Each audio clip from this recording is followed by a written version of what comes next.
Este es un diagrama del corazón normal. La acción del corazón izquierdo impulsando la sangre oxigenada es fundamentalmente similar a la acción del corazón derecho bombeando la sangre desaturada. Estas son las curvas de presiones de los corazones derecho e izquierdo.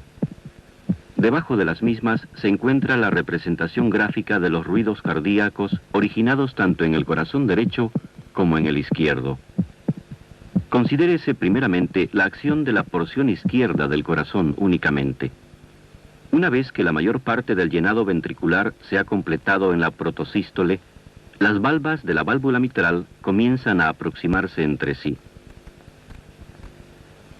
Hacia el fin de la diástole, la aurícula izquierda se contrae bruscamente para culminar el llenado ventricular, reabriendo momentáneamente la válvula mitral. Cuando la presión del ventrículo izquierdo, denominada LV en el gráfico, se ha elevado por encima de la aurícula izquierda, denominada LA en el gráfico, la válvula mitral se cierra. Esto se relaciona con la producción del componente mitral del primer ruido cardíaco, M1. El ventrículo continúa contrayéndose hasta que su presión supera a la de la aorta, indicada como AO en el gráfico, momento en el cual la válvula aórtica procede a abrirse sin producir ruidos, y la sangre es propulsada dentro de la arteria. Hacia el final de la sístole, el flujo aórtico disminuye y las valvas sigmoideas aórticas se aproximan entre sí. Cuando la presión intraventricular cae por debajo de la intraaórtica, la válvula aórtica se cierra, produciéndose el componente aórtico del segundo ruido cardíaco, A2.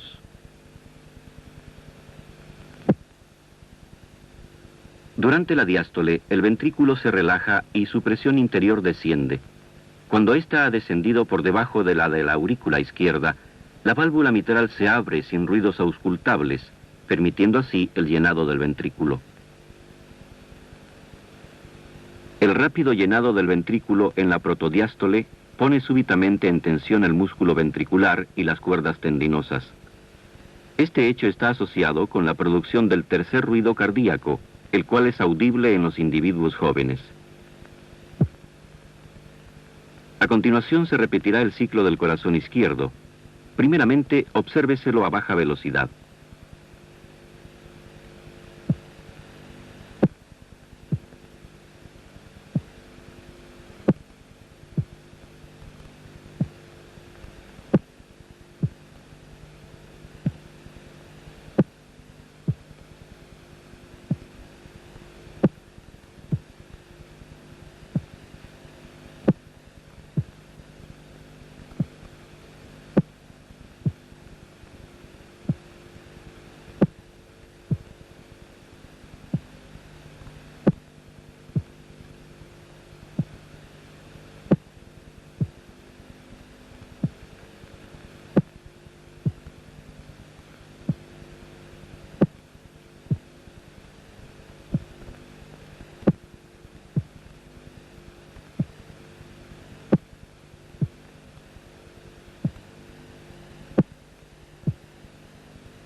Y ahora, a velocidad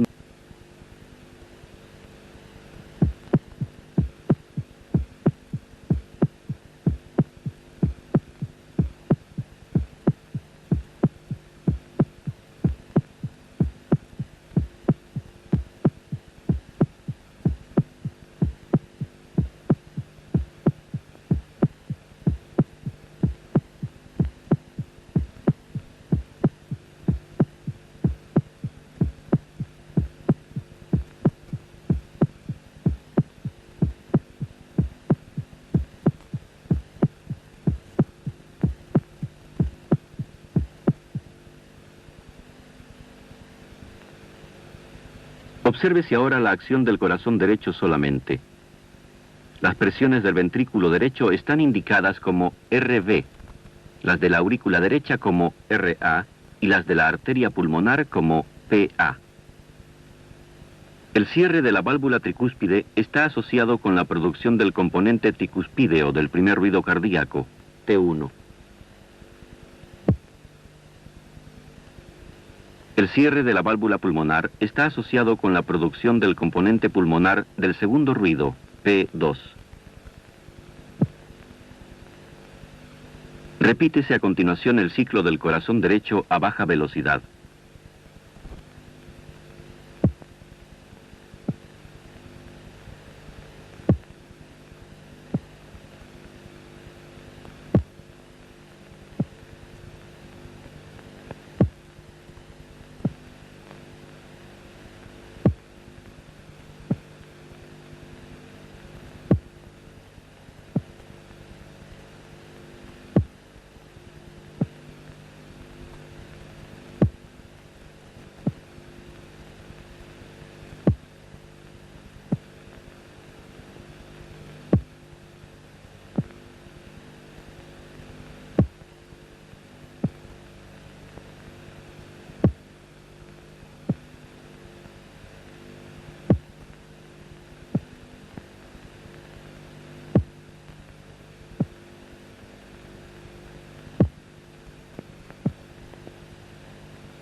Y seguidamente a velocidad normal.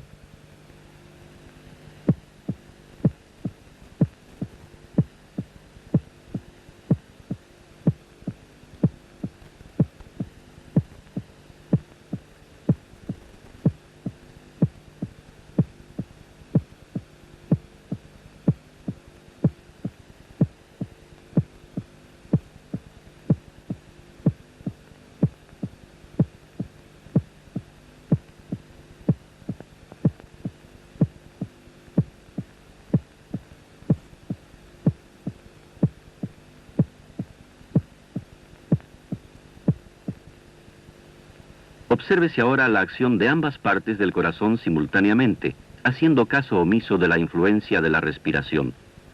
Primeramente, a baja velocidad.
Luego, a velocidad normal.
Este es un diagrama de un corazón con estenosis mitral de grado moderado sin calcificación valvular.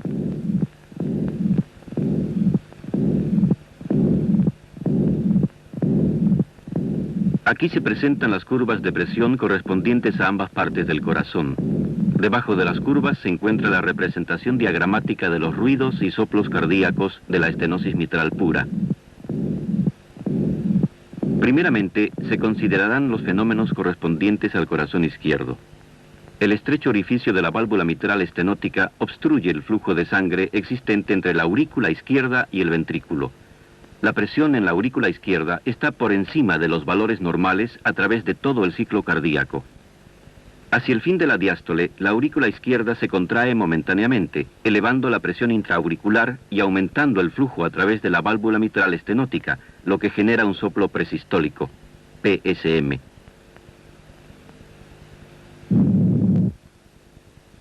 Cuando la presión ventricular izquierda supera a la elevada presión de la aurícula izquierda, el cierre de la válvula mitral se produce en un momento en el cual la presión del ventrículo izquierdo se está elevando rápidamente. Así, el componente mitral del primer ruido cardíaco, M1, es anormalmente intenso y se encuentra retrasado. Durante la sístole, la presión en el ventrículo izquierdo asciende y cuando supera a la presión de la aorta, la válvula aórtica se abre sin ruidos auscultables y la sangre es eyectada hacia la aorta.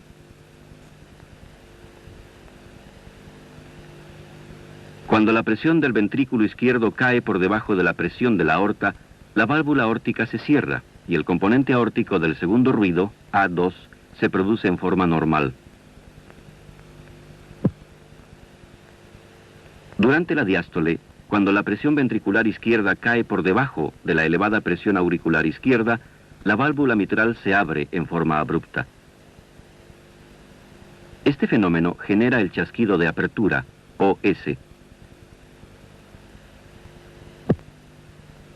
El flujo de sangre que entra al ventrículo izquierdo a través de una válvula mitral estenosada y bajo una presión auricular mayor que la normal, determina turbulencias que generan un soplo mesodiastólico, MDM. La intensidad del soplo disminuye en la medida en que desciende el gradiente de presiones entre la aurícula y el ventrículo izquierdos.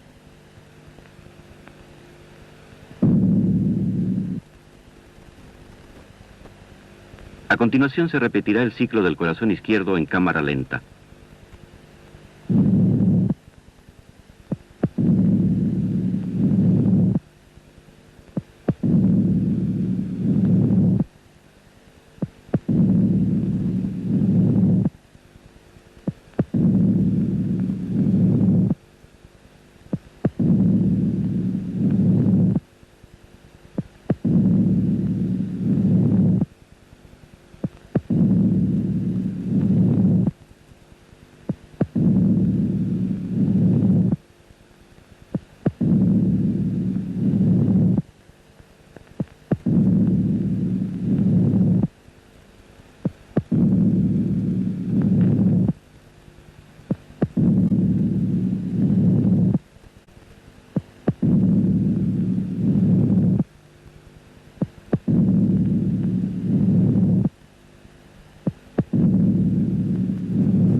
Y ahora a velocidad normal.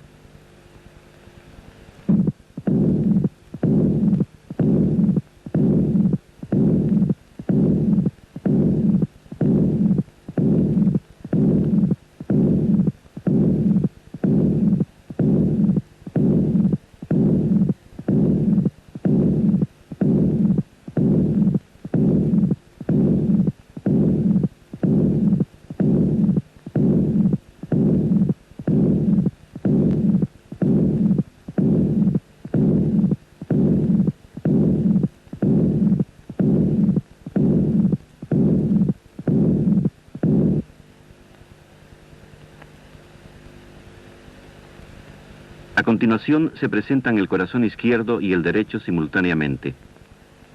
Un paciente con estenosis mitral puede tener cierto grado de hipertensión pulmonar. El componente pulmonar del segundo ruido, P2, es más intenso que lo normal. A causa del retraso de M1 en la estenosis mitral, T1 precede ahora a M1. Obsérvese ahora la actividad de un corazón con estenosis mitral de grado moderado e hipertensión pulmonar, haciendo caso omiso de la influencia de la respiración, primeramente a baja velocidad.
Y ahora, a velocidad normal.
Esta es una representación diagramática de un corazón con insuficiencia mitral crónica de grado moderado.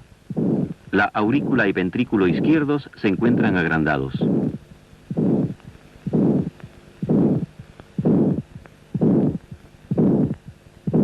Aquí vemos las curvas de presiones intracardíacas en la insuficiencia mitral pura. Debajo de las curvas se hallan los ruidos y soplos característicos de la insuficiencia mitral pura, representados gráficamente. Considérense primeramente los fenómenos que se producen en el corazón izquierdo. Al comienzo de la sístole ventricular, cuando la presión del ventrículo izquierdo excede a la de la aurícula, se produce el cierre de la válvula mitral. Este hecho se asocia con la producción del componente mitral del primer ruido cardíaco, M1. Inmediatamente después que se ha producido M1, la presión del ventrículo izquierdo supera la de la aurícula y se establece un flujo de sangre que regurgita dentro de la aurícula izquierda a través de la válvula mitral insuficiente. Este hecho se asocia con la producción de un soplo pansistólico, PANSM, que se prolonga hasta que la presión en el ventrículo cae por debajo de la presión en la aurícula. Es así que el soplo pansistólico habrá de cubrir al componente aórtico del segundo ruido, A2. Cuando la presión del ventrículo izquierdo cae por debajo de la de la aurícula izquierda, la válvula mitral se abre sin producir ruidos auscultables y durante la primera parte de la diástole se produce el llenado ventricular rápido. Como la aurícula izquierda había sido previamente sobrecargada a causa de la regurgitación mitral, un volumen de sangre superior al normal entra ahora al ventrículo izquierdo. Estos factores están asociados en la producción de un tercer ruido cardíaco, S3. A continuación se repite el ciclo correspondiente al corazón izquierdo en cámara lenta.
Y ahora a la velocidad normal.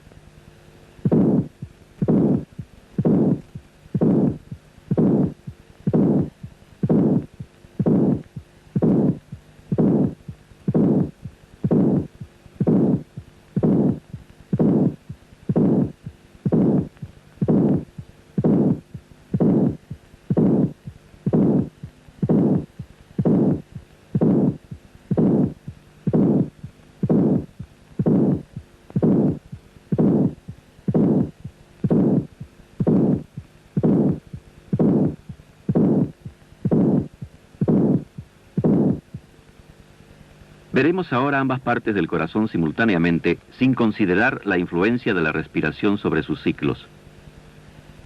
El acortamiento de la sístole del ventrículo izquierdo en la insuficiencia mitral determina un ruido de cierre aórtico precoz, A2, provocando así el desdoblamiento anormalmente amplio del segundo ruido. En la insuficiencia mitral pura de larga data es probable la presencia de cierto grado de hipertensión pulmonar. Este aumento de la presión de la arteria pulmonar está asociado a un aumento de la intensidad del componente pulmonar del segundo ruido, P2. Se repetirá ahora el ciclo cardíaco en ambas partes del corazón en forma simultánea.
Esta es una representación diagramática de un corazón con estenosis e insuficiencia mitral de etiología reumática.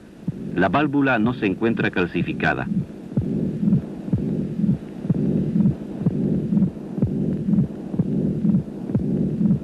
Aquí están representadas las curvas de presión correspondientes a los ventrículos derecho e izquierdo. Debajo de las curvas se encuentra la representación gráfica de los ruidos y soplos cardíacos en la estenosis e insuficiencia mitral, mostrando los componentes originados en ambas partes del corazón. Consideremos primero los fenómenos que se llevan a cabo en el corazón izquierdo. La presión en la aurícula izquierda es mayor que la normal durante todo el ciclo cardíaco. Hacia el fin de la diástole, la contracción de la aurícula izquierda aumenta la presión intracavitaria y se eleva el flujo de sangre que atraviesa la válvula mitral estenosada. Este hecho se asocia con la producción de un soplo presistólico, PSM.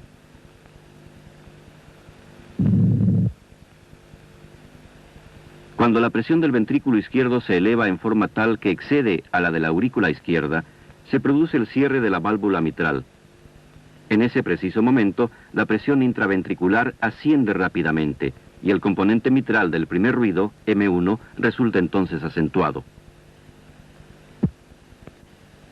Durante toda la sístole ventricular, la sangre regurgita dentro de la aurícula a través de la válvula mitral insuficiente, produciendo un soplo pansistólico de alta frecuencia, PANSM.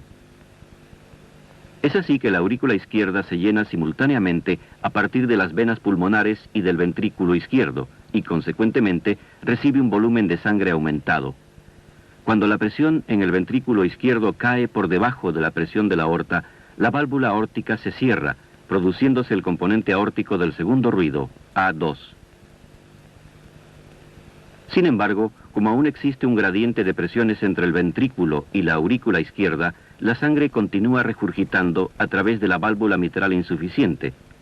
Es así que el soplo pansistólico de insuficiencia mitral se auscultará aún después de haberse producido el componente A2.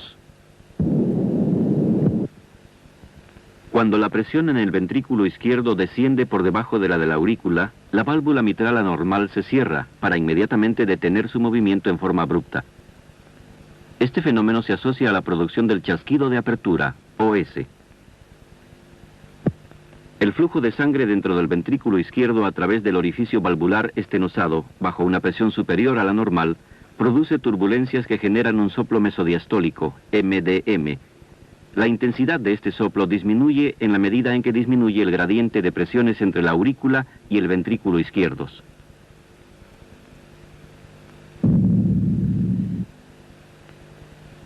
El ciclo se repite ahora. Observémoslo a baja velocidad.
Y ahora a velocidad normal.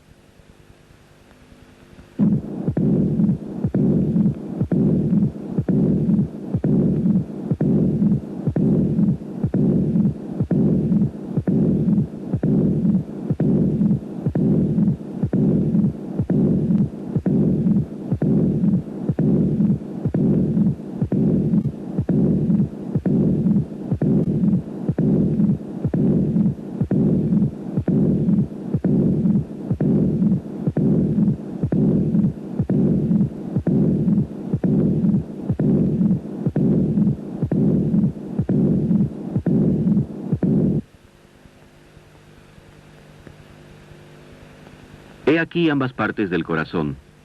Los pacientes con estenosis mitral pueden tener cierto grado de hipertensión pulmonar. Las presiones sistólicas en la arteria pulmonar y en el ventrículo derecho están elevadas y la intensidad de P2 está aumentada. Aparte de esto, los ruidos que se originan en el corazón derecho son normales y el desdoblamiento del segundo ruido es también normal.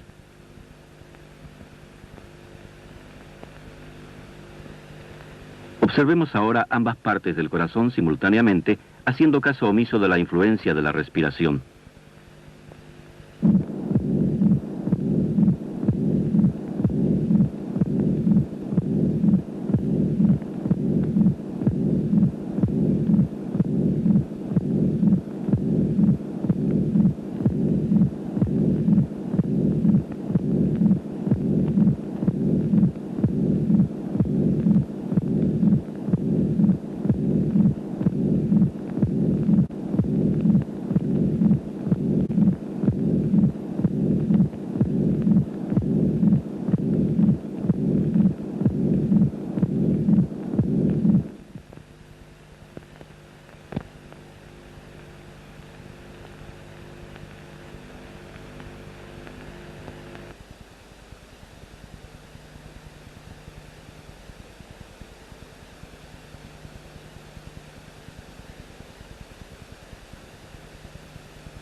Esta es una representación diagramática de un corazón con estenosis valvular aórtica pura de grado moderado.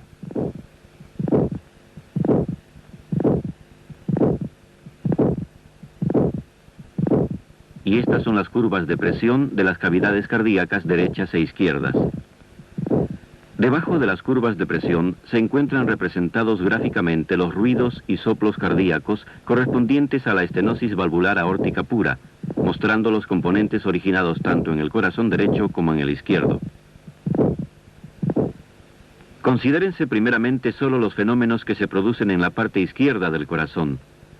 La alteración hemodinámica resultante de una válvula aórtica estenosada es una diferencia de presión sistólica entre el ventrículo izquierdo y la aorta. La pared del ventrículo izquierdo se hipertrofia, permitiéndole al mismo generar presiones sistólicas mayores que puedan vencer la obstrucción existente a nivel de su tracto de salida. Hacia el final de la diástole se produce una contracción anormalmente intensa de la aurícula izquierda, que trata de compensar la falta de distensibilidad de la pared del ventrículo izquierdo hipertrofiada. En ese momento se produce un incremento en las presiones de la aurícula y del ventrículo izquierdos y puede auscultarse un cuarto ruido cardíaco, S4. Cuando la presión ventricular excede a la auricular, se produce el cierre de la válvula mitral, generándose el componente mitral del primer ruido cardíaco, M1.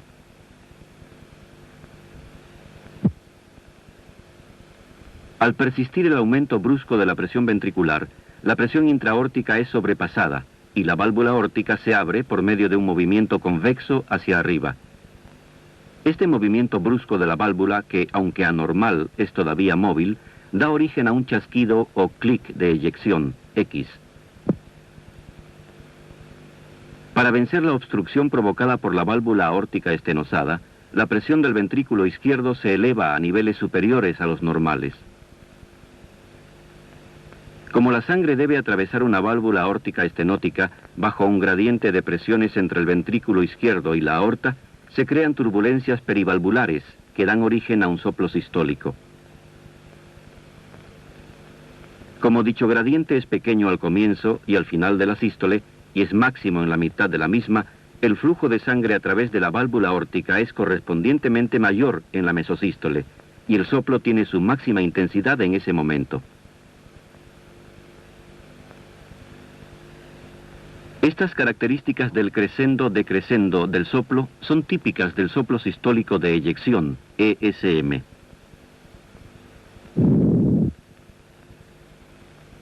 Cuando la presión ventricular izquierda cae por debajo de la presión intraaórtica, la válvula aórtica se cierra.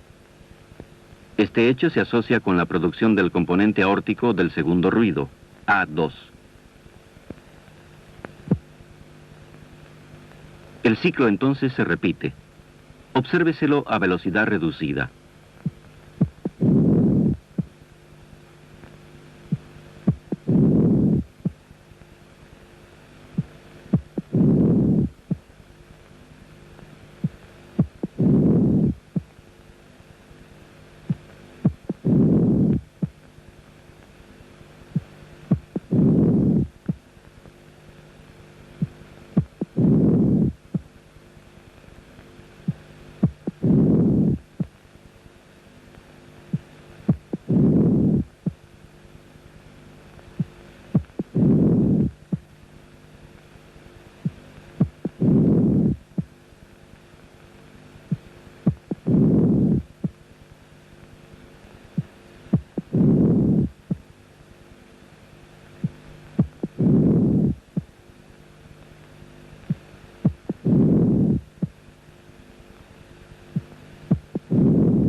Y ahora, a velocidad normal.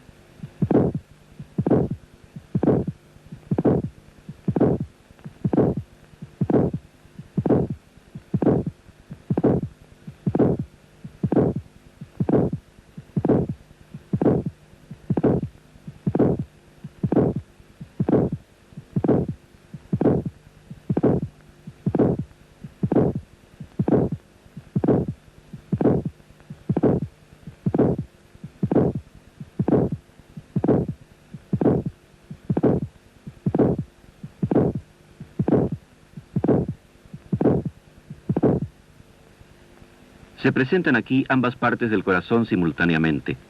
Los fenómenos que acontecen en el corazón derecho son normales.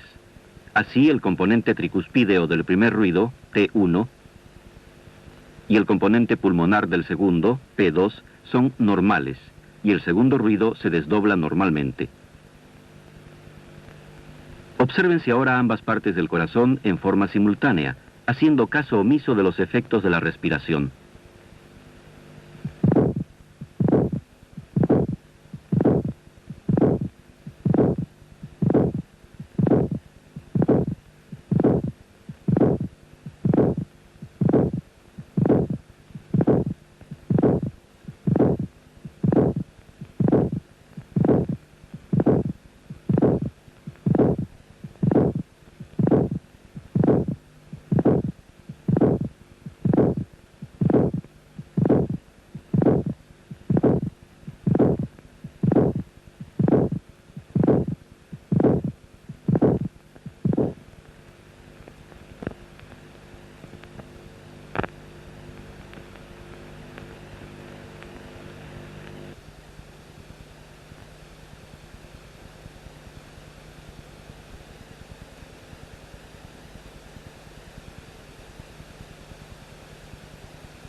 Esta es una representación diagramática de un corazón con insuficiencia aórtica pura de grado moderado.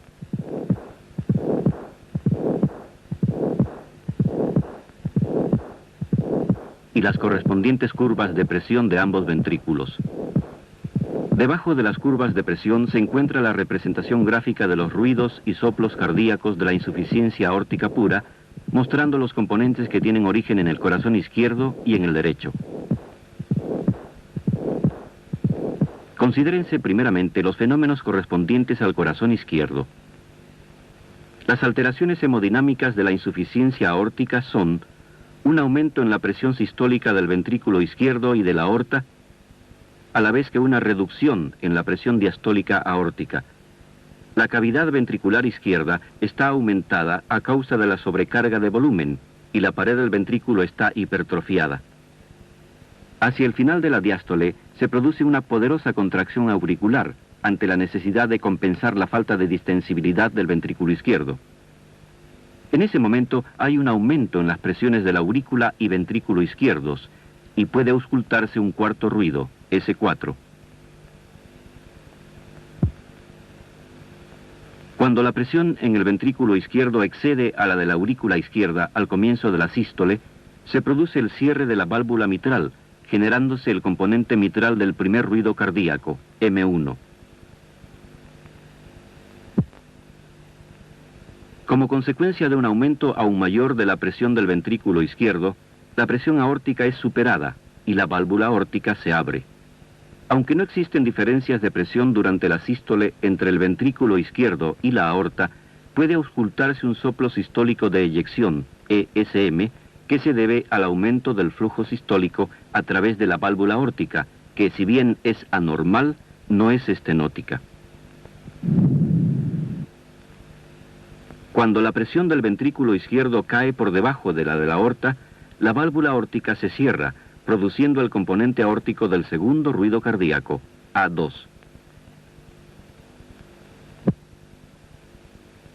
Después de A2 y cuando la presión en el ventrículo izquierdo disminuye, se ausculta un soplo plotodiastólico EDM debido a regurgitación de sangre desde la aorta a través de la válvula incompetente. El soplo tiene carácter de crescendo, pues el gradiente de presión diastólica entre la aorta y el ventrículo es primero pequeño, luego aumenta y al final desaparece.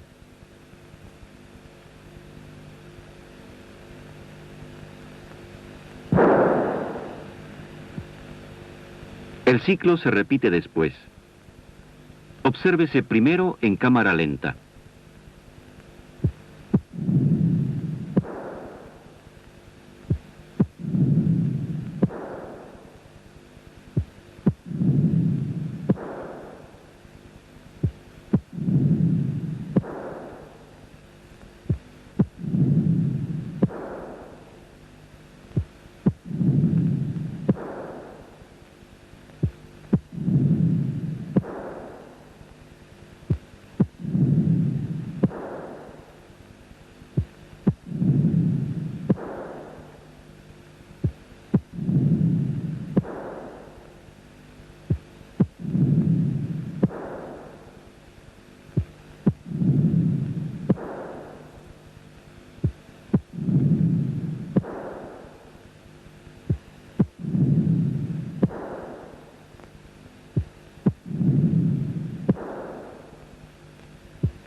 Y ahora a velocidad normal.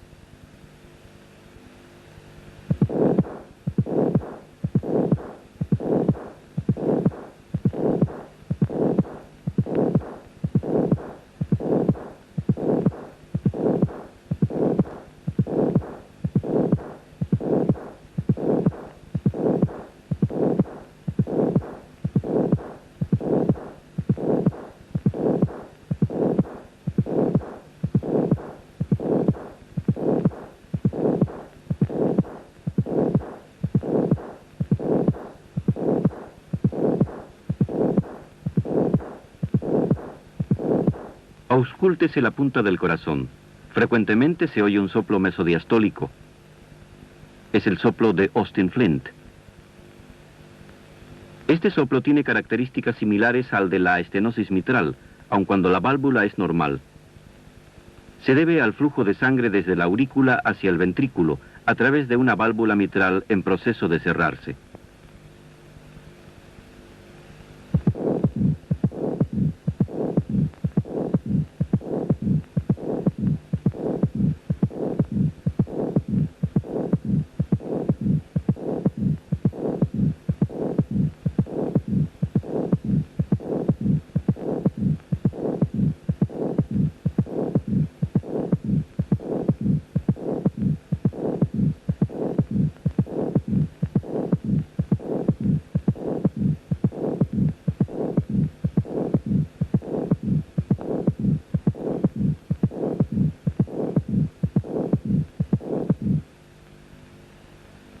Aquí se presentan ambas partes del corazón simultáneamente.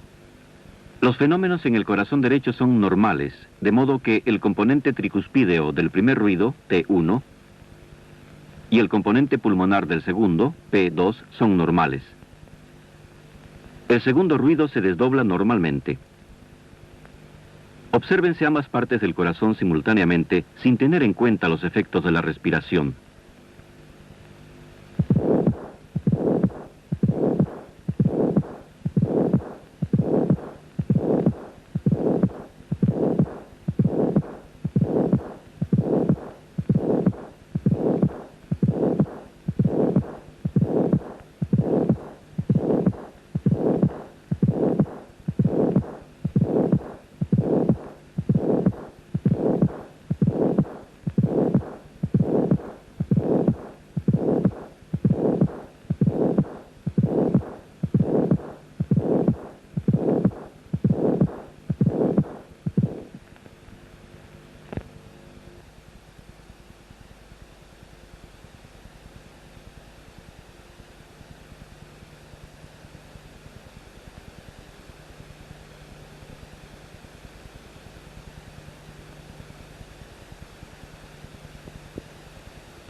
Esta es una representación diagramática de un corazón con estenosis e insuficiencia aórtica, ambas lesiones de grado moderado.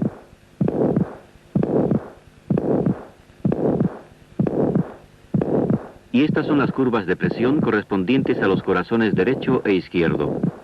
Por debajo de las curvas se encuentra la representación gráfica de los ruidos y soplos cardíacos originados a ambos lados del corazón. Consideremos en primer término los fenómenos que se producen en el corazón izquierdo aisladamente. Como consecuencia de la estenosis aórtica, la presión sistólica del ventrículo izquierdo es mayor de lo normal, existiendo una diferencia de presiones entre este ventrículo y la aorta durante la sístole. La presión diastólica aórtica está por debajo de las cifras normales, como consecuencia de la insuficiencia de la válvula. Como resultante de la sobrecarga de volumen del ventrículo izquierdo debido a la insuficiencia aórtica, su cavidad se encuentra aumentada de tamaño, mientras que su pared se halla hipertrofiada. Hacia el fin de la diástole se produce una contracción auricular anormalmente vigorosa, con el objeto de compensar la rigidez del ventrículo izquierdo dilatado. Se produce una elevación en las presiones de la aurícula y el ventrículo en ese momento. Cuando la presión ventricular supera a la de la aurícula, se produce el cierre de la válvula mitral, generándose el componente mitral del primer ruido cardíaco, M1. Luego de un aumento adicional en la presión ventricular izquierda, que supera a la intraaórtica, la válvula aórtica se eleva, formando una convexidad para luego abrirse. Este movimiento abrupto de la válvula anormal, pero aún móvil, da origen a un clic de eyección, X. A medida que la sangre es impulsada a través de la válvula aórtica estenótica, bajo la diferencia de presiones existente entre el ventrículo izquierdo y la aorta, se generan turbulencias y se ausculta un soplo sistólico. Como la diferencia de presiones entre el ventrículo y la aorta es pequeña, tanto al comienzo como al final de la sístole, y máxima en medio de la misma, el flujo sanguíneo a través de la válvula aórtica es consecuentemente mayor en la mesosístole, y el soplo es más intenso en ese momento. El soplo sistólico de eyección, ESM, tiene así características de crescendo-decrescendo.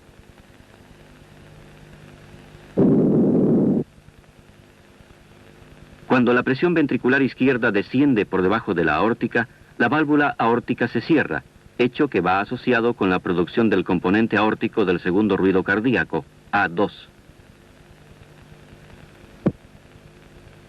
Inmediatamente después de A2, a medida que la presión ventricular se reduce, se ausculta un soplo protodiastólico, EDM, que se origina en la regurgitación de sangre desde la aorta hacia el ventrículo izquierdo a través de la válvula insuficiente.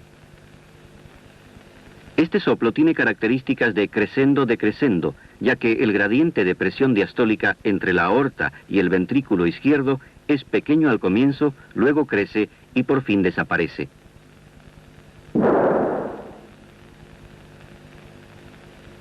El ciclo se repite luego. Observémoslo primero a velocidad reducida.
Y ahora a velocidad normal.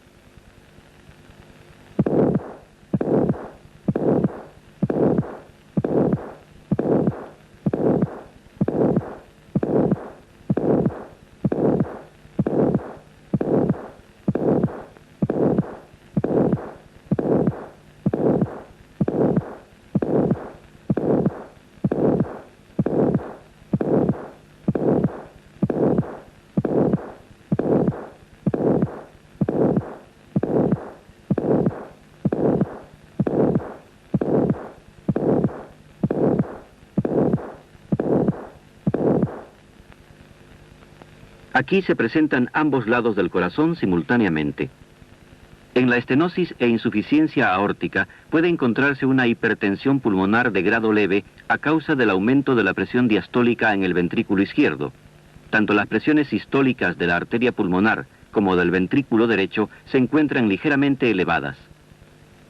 De todas maneras, este grado de hipertensión pulmonar no determina una acentuación significativa del ruido de cierre pulmonar, y el ruido de cierre tricuspídeo, T1, tanto como P2 son normales. El desdoblamiento del segundo ruido es fisiológico. Observemos ahora ambos lados del corazón simultáneamente, haciendo caso omiso de los efectos de la respiración.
Aun cuando la valvulopatía tricuspídea está generalmente asociada con anomalías de otras válvulas cardíacas, a fin de describir los fenómenos mecánicos y hemodinámicos, se considerarán como entidades la estenosis tricuspídea pura y la insuficiencia tricuspídea pura.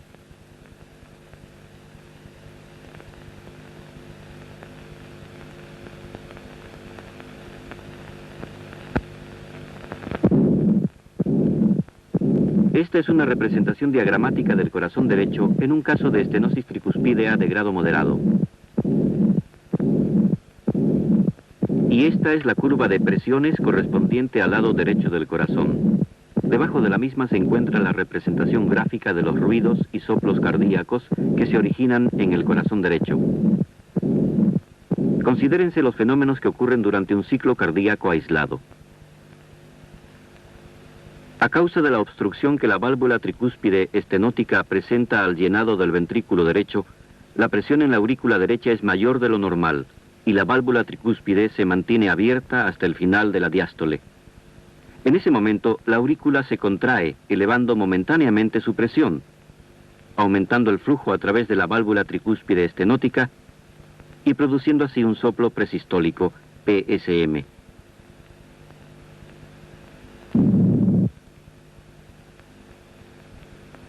Con el comienzo de la sístole, la presión del ventrículo derecho se eleva hasta exceder a la de la aurícula derecha y la válvula tricúspide se cierra. Como este cierre se produce bajo una presión por encima de la normal, el componente tricuspídeo del primer ruido cardíaco, T1, es intenso y se encuentra retrasado. La presión en el ventrículo derecho continúa subiendo y cuando excede a la de la arteria pulmonar, la válvula pulmonar normal se abre sin ruidos auscultables y la sangre es eyectada dentro de dicha arteria.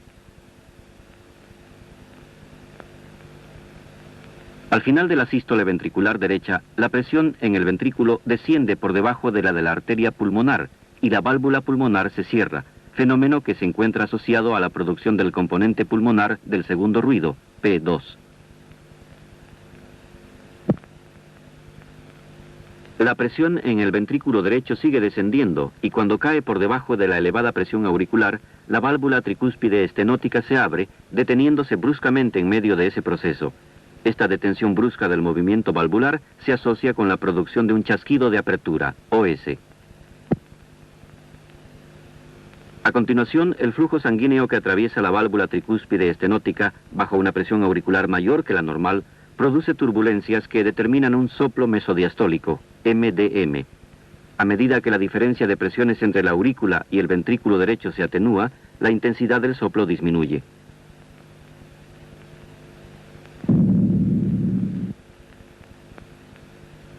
El ciclo se repite luego. Observémoslo haciendo caso omiso de la influencia de la respiración. Primero a velocidad reducida.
Y ahora a velocidad normal.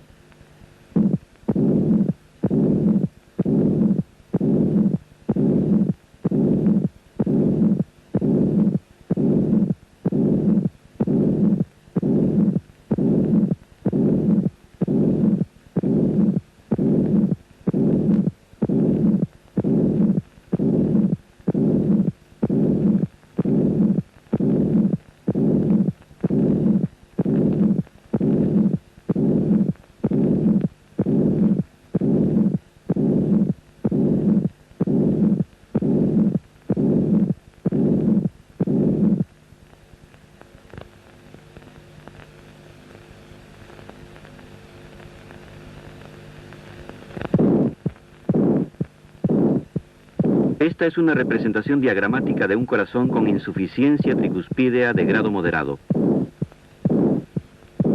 Y aquí se encuentran las curvas de presión del corazón derecho. Debajo de ellas aparece la representación gráfica de los ruidos y soplos cardíacos originados en el mismo. Considérense los fenómenos que se producen durante un ciclo cardíaco aislado. Cuando la presión del ventrículo derecho supera a la de la aurícula derecha, la válvula tricúspide se cierra. Este hecho se encuentra asociado con la producción del componente tricuspideo del primer ruido, T1. Siguiendo inmediatamente al cierre de la tricúspide, se produce la regurgitación de sangre dentro de la aurícula derecha a través de la válvula. Cuando la presión del ventrículo derecho desciende por debajo de la arteria pulmonar, la válvula pulmonar se cierra, produciéndose así el componente pulmonar del segundo ruido cardíaco, P2. La regurgitación continúa durante toda la sístole ventricular derecha, sobrepasando a P2, hasta que la presión en el ventrículo derecho cae por debajo de la aurícula. Así, el soplo generado es pansistólico u holosistólico, PANSM.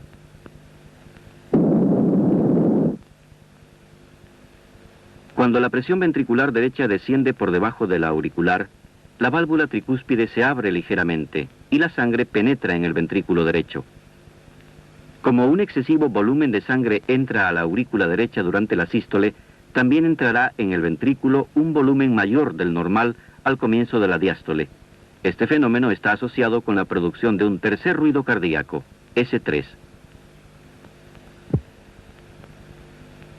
El ciclo se repite luego.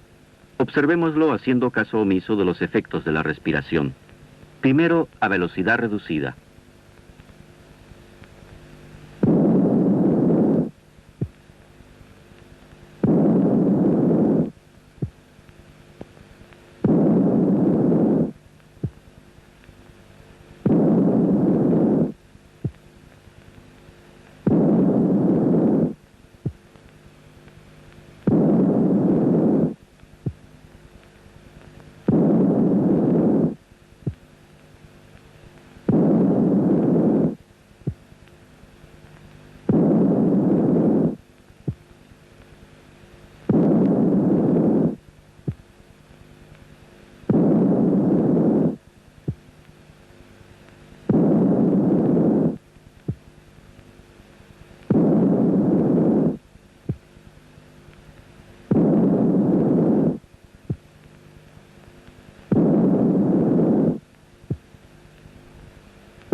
Y ahora, a velocidad normal.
Here is a diagrammatic representation of a heart with a secundomatrial septal defect without rise in pulmonary vascular resistance.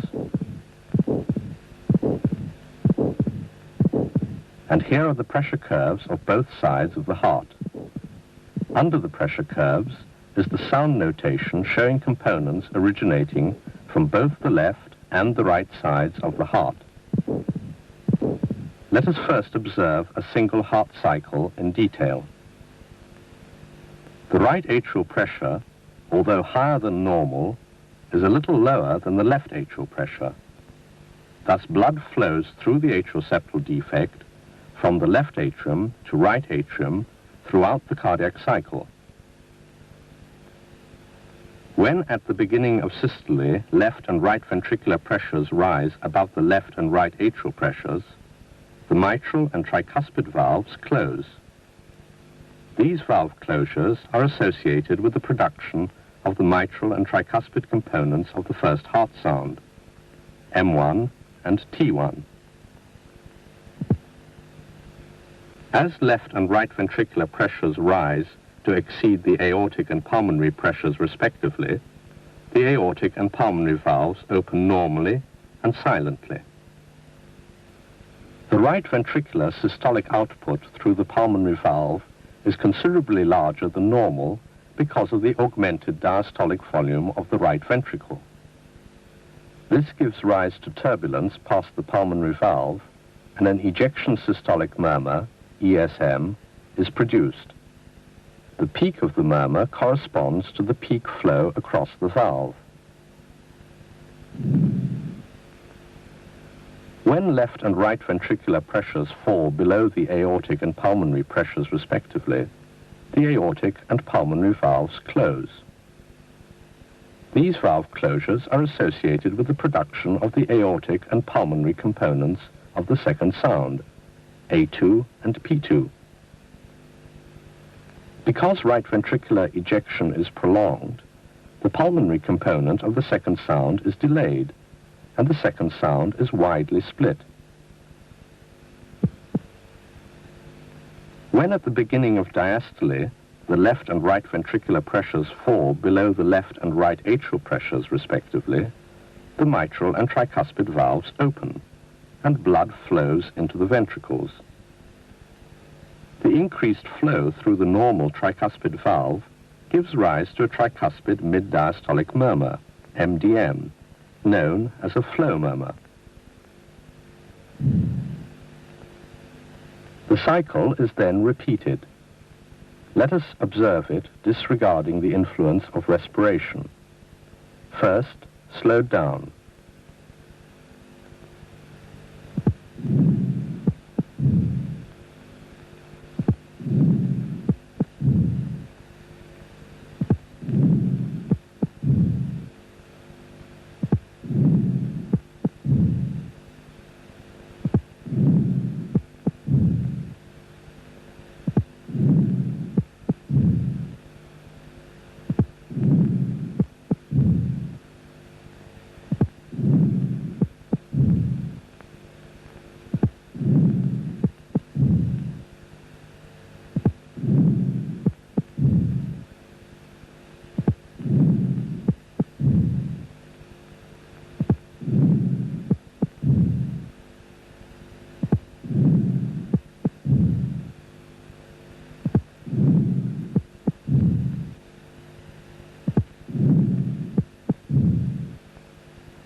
And now at a normal speed.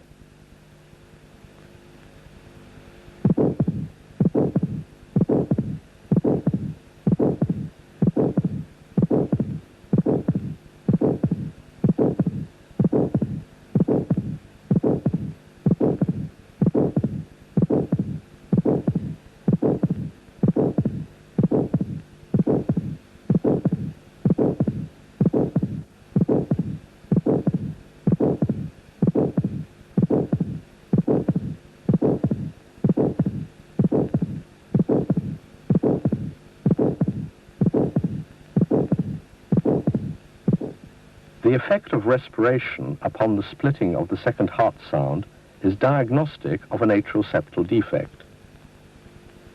During inspiration, blood is drawn into the right atrium. right ventricular stroke volume is consequently increased, and the pulmonary component, P2, of the second sound is delayed, as in a normal heart. As blood is drawn into the right atrium, right atrial pressure rises.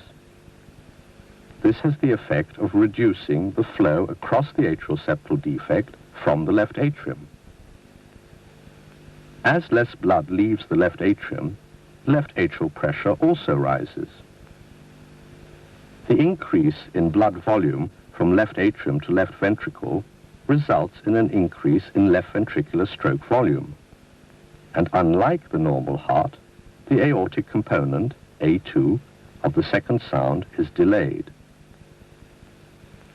Thus, in inspiration, both P2 and A2 are delayed simultaneously, and the split of the second sound does not widen. In expiration, the situation is reversed. Both the right and left atrial pressures fall, the right and left ventricular stroke volumes are reduced, and both P2 and A2 occur earlier.